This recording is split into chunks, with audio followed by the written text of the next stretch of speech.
Thank you, Anishitsi.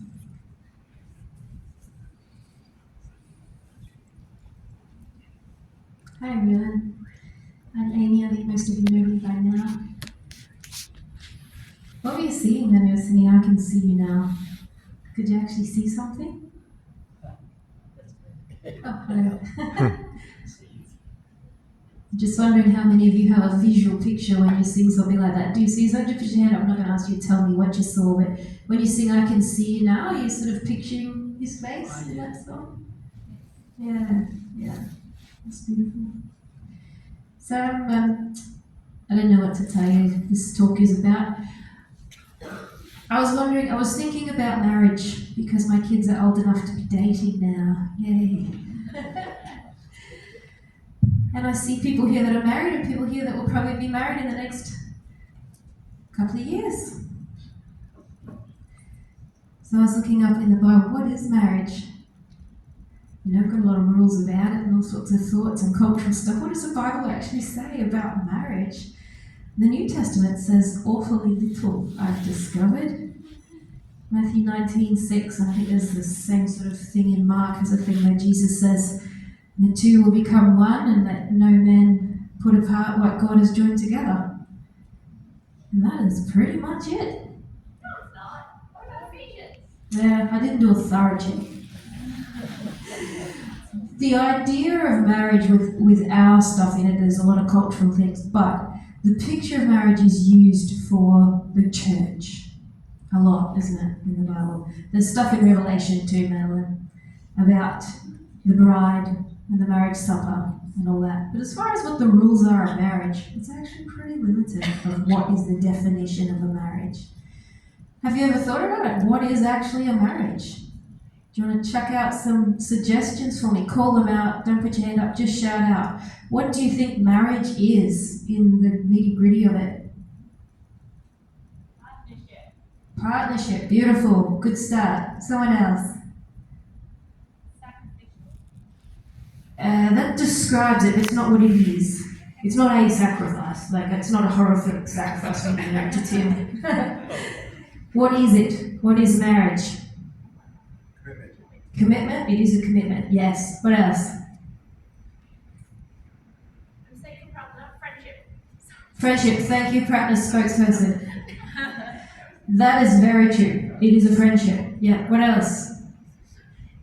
A relationship. It's a relationship. It's a covenant. Now we're going. Keep it coming. Any other angles to it? No. It's a union that in some small way reflects the union between the Godhead. Yes. A human best estimate of a union that, small way, as you say, reflects the union of the Godhead. Yep. Very good. All right. So who of you knows, has been in a good marriage for a long time, or has settled down, Mr. 25 years, or has seen close up a good marriage long term? Put your hand up. Have you seen close up a good marriage long term? Yeah. I was talking with the kids about a week ago about how surprised my kids were that divorce actually happens.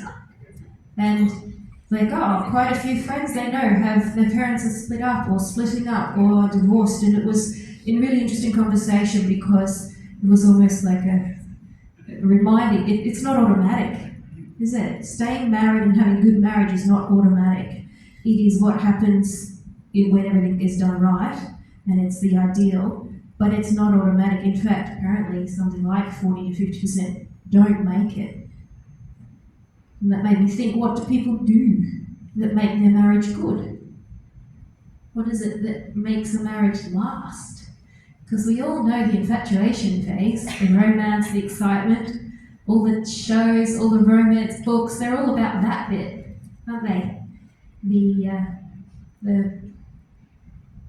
I said it, infatuation. But after that, they all fade out because it's kind of ordinary after that, isn't it?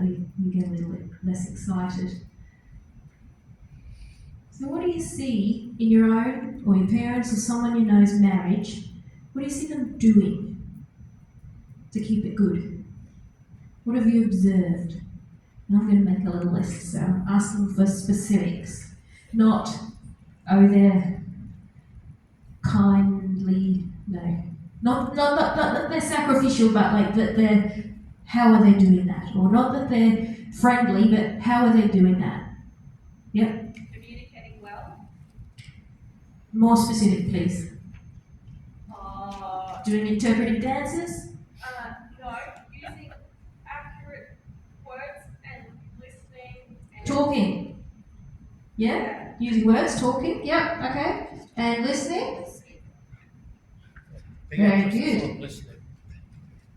Someone else said something, go again? Said a big emphasis on listening. Big emphasis on listening. Hey, who has been married the longest here? How many years you got, David? 62. 62 years. Yes. Out of interest, who's next? Who's in the 30s? Yes, we've got 2 people, 3 people, 1 married couple and another. What, you're in 40. 40, sorry, I forgot you were that old too. And a couple in 20s, teens. All right. So we've got a good representation here of very experienced marriages. People who've been married 40s and 30 years. What do you do? Specifics. How do you make it last?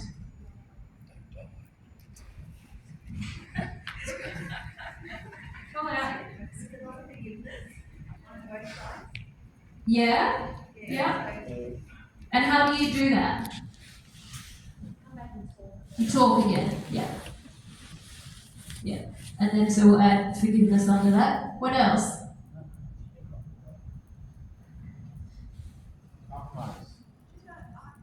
Hold on. There was 2 at once. You go, Juanita. Compromise is too broad. What were you going to say?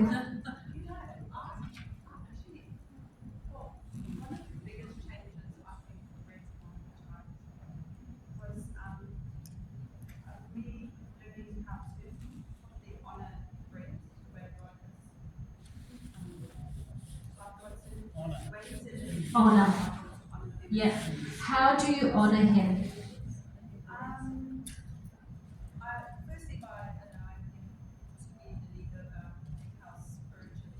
So is that a thing you do?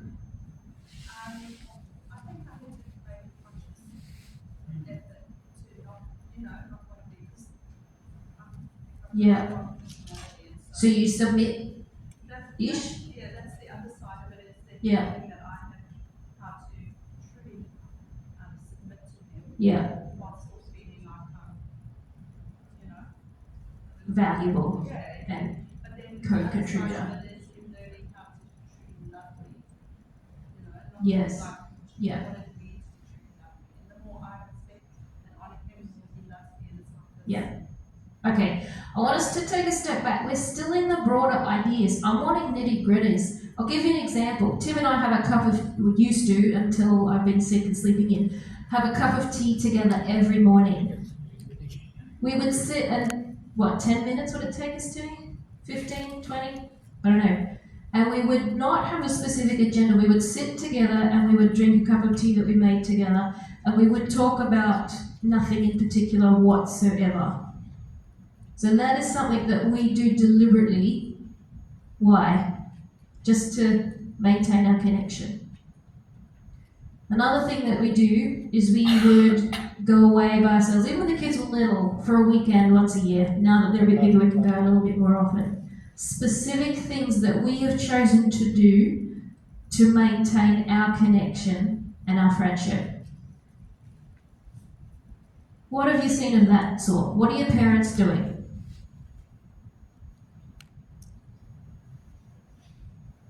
Similar short time or long times, walk, a group. Yeah. So you go for a walk together? What else? Who's heard of date nights? Anyone doing date nights? Yeah, this is what I'm after. Practicalities, not the ideas, the practicalities of what you're physically doing. What else do you see yourselves or parents doing? doing chores without being asked. Oh, yeah, okay, yeah, like house chore. Yeah. Yeah. That's the one. Yeah. What else?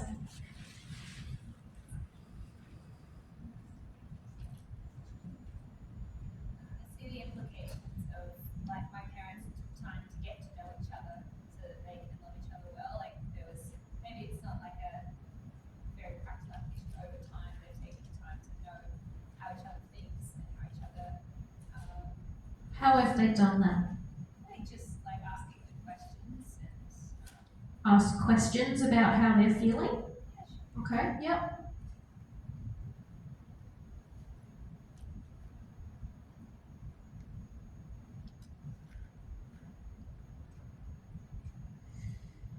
What else? A kiss. Yes! Sorry, that's really enthusiastic. What else? Hugging. Demonstrating affection How? in all those ways. Yep. Kissing, hugging, Intimacy. just a quiet word. What else?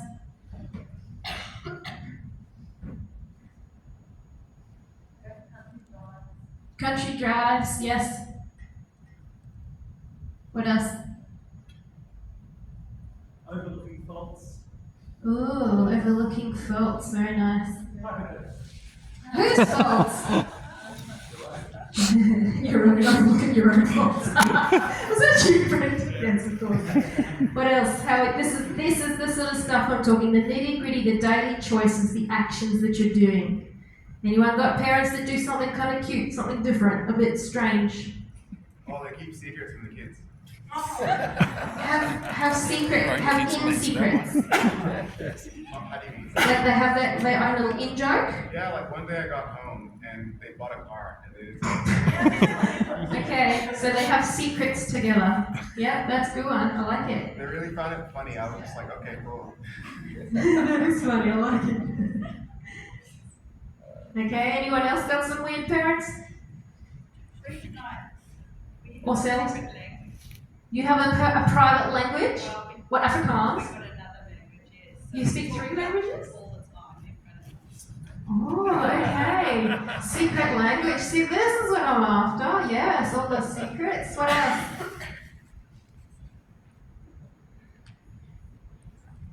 Oh, they make each other laugh. Laugh together. Yeah. Keep going, more people. If gift giving is what they like, then give a Gifts, So yes. love language, so if it's Yeah. spend quality time, make Yeah. sure you set time for quality.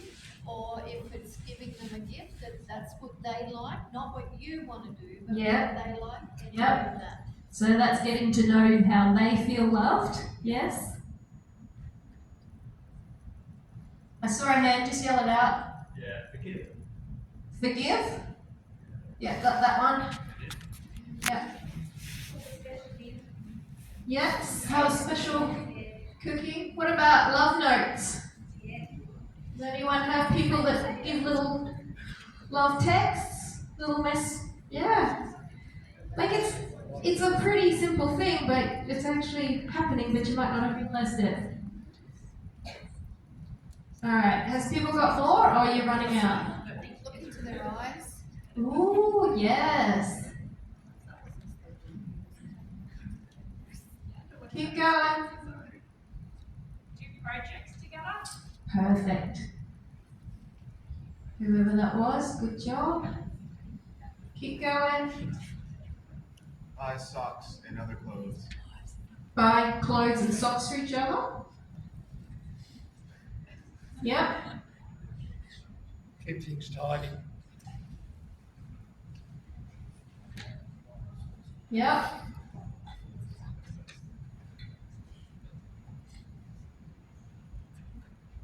Any Nepalese specific? Fly together, like you share your pen and Cry together. Yeah. Play games together. Play games. Ooh, like jump scares. Games and tricks on each other. Yeah. Okay. Right. Anticipate their needs. Anticipate what they might. Anticipate what they will need. Very good. Put the toilet seat down. Yeah. Typical girl, isn't Put the toilet seat down. Okay. So we've got quite a lot. And part of the point I want to make is that it's actually a very broad difference between different couples and what they might do. And there are many different ways to maintain connection, to show that you love someone, and to prioritize your partner over other people and other things, and just keep yourself close. But they're not all exciting, they're not all dramatic. Some of them are very personal and unique and quirky, and others of them are very widespread. And some will work better for one couple than another couple, as Jen was saying about love languages and that sort of thing. So what do we do? What do you see happening? And this is actually not a talk about marriage. But anyway, this is us getting ready for the actual talk. Marriages don't all go well, do they? What happens that makes them go badly? The other person doesn't value the other person. Yeah, lack of value, unforgiveness, what else? Unfaithfulness. Yeah, cheating, unfaithfulness, keeping the record of wrongs and holding grudges, busyness, not being actually present, not even being there, not listening, not connecting, anger, having anger issues, being angry, holding anger at the other person, Putting alcohol for them. alcohol or other addictions, yeah.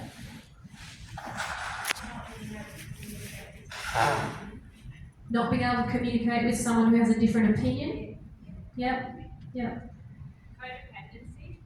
Codependency, that's very psychologically advanced.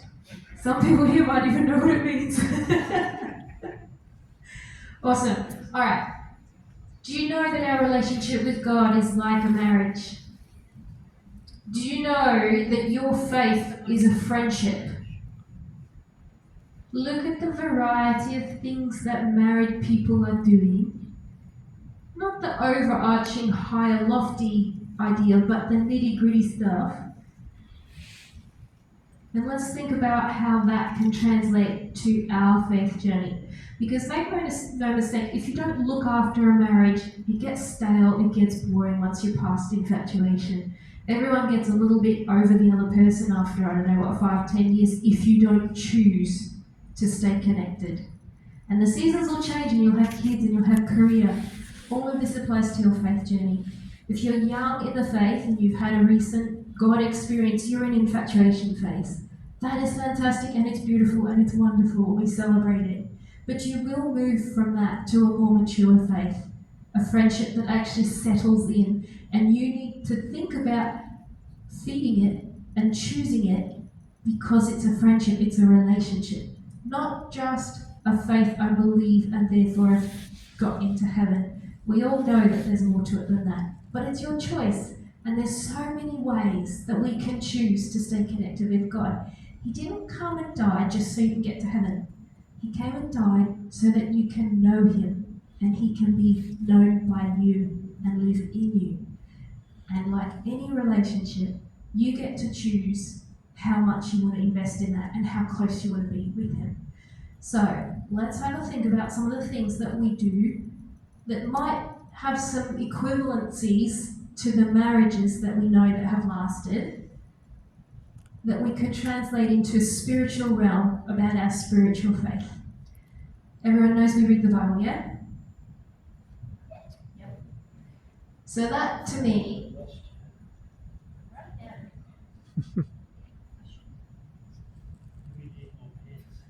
Would you like another?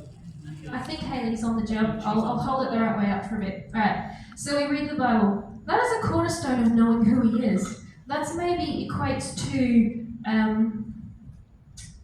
knowing each other's love languages, honouring each other, things like that. What else have we got? Quality time alone. Quality time. time. So the way that Tim and I spend a cup of tea together, usually, each morning, might equate to you having a prayer time each morning. Not necessarily a prayer time, a quality time, just quiet time. Yep. Or just a meditation time. Prayer is Yep. different to That's a good point. Thanks, Jen. Do you think Tim and I would have a very great marriage if our cup of tea together in the morning was all we did together? It'd be pretty limited because there's only so much I can know of Tim over a cup of tea. Like, I can't see what his work ethic's like, I can't see if he's a good father, I can't see how he treats people who are needy. I don't know much about him on the sporting field. Cup of tea on its own, really functional for us, really helps maintain a connection. A little bit repeat discipline-y. Like, we don't always get excited to have our cup of tea together, but in the long run it holds a certain function that keeps us closely connected. But it's not enough on its own. What else have we got? What else can we choose to do to connect with God? Right. Yep. I meant thought about that, that's probably on the other side of that, praying together. Pray together. Yeah, we'll add that in, that's a good one. Yes. What else? Listen to God. Mm-hmm. Make time to do that. Yep, what else? I would argue that reading the Bible is not just knowing about God, but it's listening to God. It is the primary way that God is from it. Yep, I'm happy with that. Yep. So that ties in with that. That's very good. What else?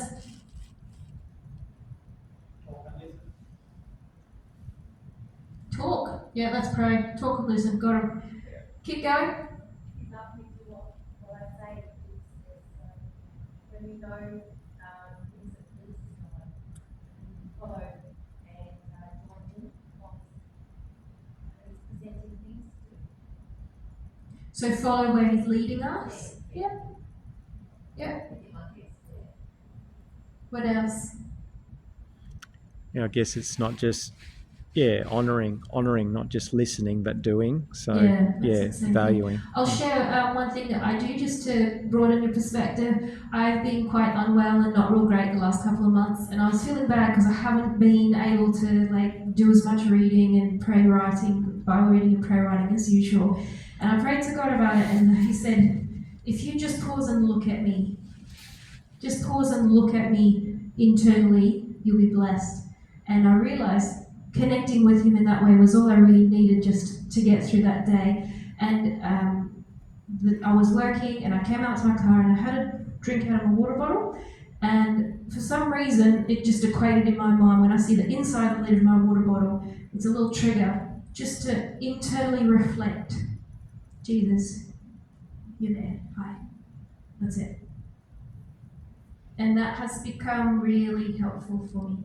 And it's a very non-dramatic, non-spiritual, non-involved, non-intellectual way that I am maintaining my friendship, my marriage, my relationship with Jesus in a practical day sense. Every time I open my water bottle, the inside of the lid, I see it and I think, Jesus, hi, here you go, thank you. Anyone got something like that they do? Recognising a gift and saying thank you. Mm-hmm. Just telling him how much we love him. Mm-hmm. What else? Recognising all the wonders around us, like the creation, Yeah. the birds singing, the trees, and that he created that. That's a really big one. Sorry. Recognizing the beauty around us as a gift from him. What else?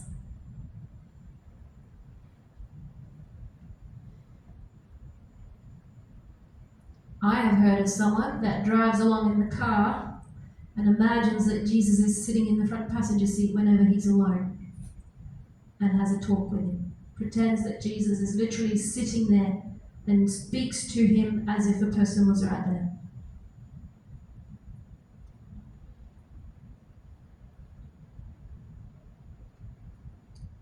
Anyone else know people who do strange or quirky or creative things like that? I don't even worry if anyone's in the car. I like it, Joe.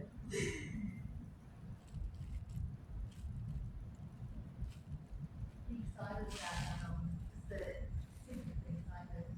You need a party or something, worry about it. You know that it's provided for you. Amen. So taking it for small, tiny bits where you know that you ask for something. So for the small, smart things. Noticing tiny blessings and provisions. Trusting for the manna that comes from the sky. Okay. So I used to really dislike all the duties and religion put around Christianity, the daily quiet time and the rules and the boxes to tick, because I felt like it was turned into this is what you have to do to be a good Christian. But what I've learned over the years is that if you don't have some regular repeat stuff in place, it doesn't matter how much you love someone, you'll drift apart. And then the reason that you're going to do these things is not because you want to be a good Christian and you've got a task that you've been told to do. It's because you want to stay close to someone who's your friend, who is Jesus. Which means that if you're doing these things, you're doing them purely to know Him. You're not doing them to be educated. You're not doing them to have fulfilled your duty. And so each time you come to something like this, you're coming to it with the requirement to meet with God somehow. So you would never end up just reading your Bible to just say you've read it. You would read it to say, "Hi Jesus, please speak to me." You would never just have your quiet time because you know that's what good Christians do and it's your spiritual discipline. You would do it because you know this is how I stay close to my friend Jesus, to my partner Jesus. And I think I'm pretty sure you've heard me say, I think we're a little bit uncreative about the variety of ways. Just like we might have married couples that have secret languages and other quirky and personalized things, we have the same opportunity, the same invitation to be personal and real and nitty-gritty with Jesus. And I'm sort of hoping that maybe some of you might be able to take up a few new ideas from either side of this page and adapt them to your own faith journey. Things that work for you. Things that are consistent with Bible teaching. You can't be going off believing things that aren't accurate about Him in the Bible. But they're tools and they're ways that you might want to put in place now. Because if you don't have things like that, you will probably drift. You will probably, it's hard to believe when you're in the infatuation and the excitement. But for a relationship to go the distance, you have to have intentionality and you have to have the purpose and the decision about how you're going to nurture this relationship, like what your goal is. And it's not necessarily about the excitement or about the current, but it's about the longevity and the relationship, the person that you're trying to stay close to. So we're just going to reflect maybe for 3 minutes. Do you have any of these things going on? If you do, are there more creative ways or different, less conventional ways that would be more real or authentic a way for you to connect with Jesus? Well, there's some of these that might be a spark of an idea. Hey, when I'm driving, I'm going to talk to Him. Or hey, when I go to the gym, I'm going to count every something as a pat on my head from God. There are so many creative ways that you can connect and choose. So we're just going to have a couple of minutes, 3 minutes or so, just of reflection for you to say, am I doing these things with a heart to connect? And am I being prompted to connect in new or different ways?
Lord, I know you want us to be connected with you.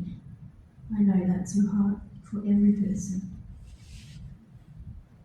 And I know that you always want us close. You remove barriers. It's us that holds back sometimes. And I thank you that you actually want us to be vulnerable and intimate and connected to you.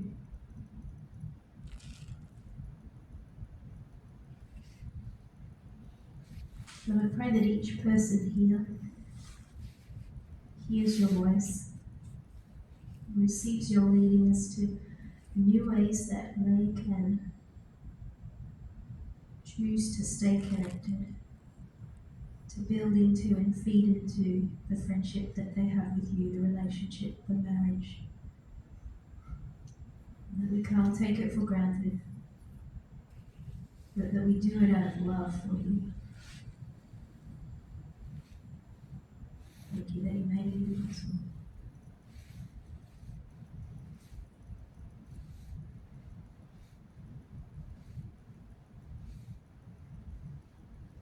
I'm going to sing another song, and during the song and then for a bit afterwards, I would like for you guys to envisage what you want your friendship with Jesus to look like in 25 years' time. 25 years' time, put yourself, work out what age you are, put some David hopes you begin to have a miracles with Jesus. 25 years' time, work out what age you'll be. And put some practicalities to your vision. What are you hoping for? What are you building towards? And I would like you to really reflect and pay attention to, are you wanting to be performative? Is that what your heart is going? Because if that's the case, you need to talk to Jesus about that. Or are you wanting something more about Him? Is it all about Him? Is it partly about Him? Where do you want to be? How do you want your relationship with Him to look? I've got some paper, pens for people who like to write or draw. A lot of people do process things visually. I've got some photos. If you're not sure, if you're not having any good ideas come to you, go and pick up a photo and just pick the first one up that comes to you and sit with it and allow God to use that image symbolically and see where it goes. We'll after that we'll pray together. All right, so let's sing, and then once we've sung that song, start imagining your 25 years time. God bless you guys. I want you to listen to the words.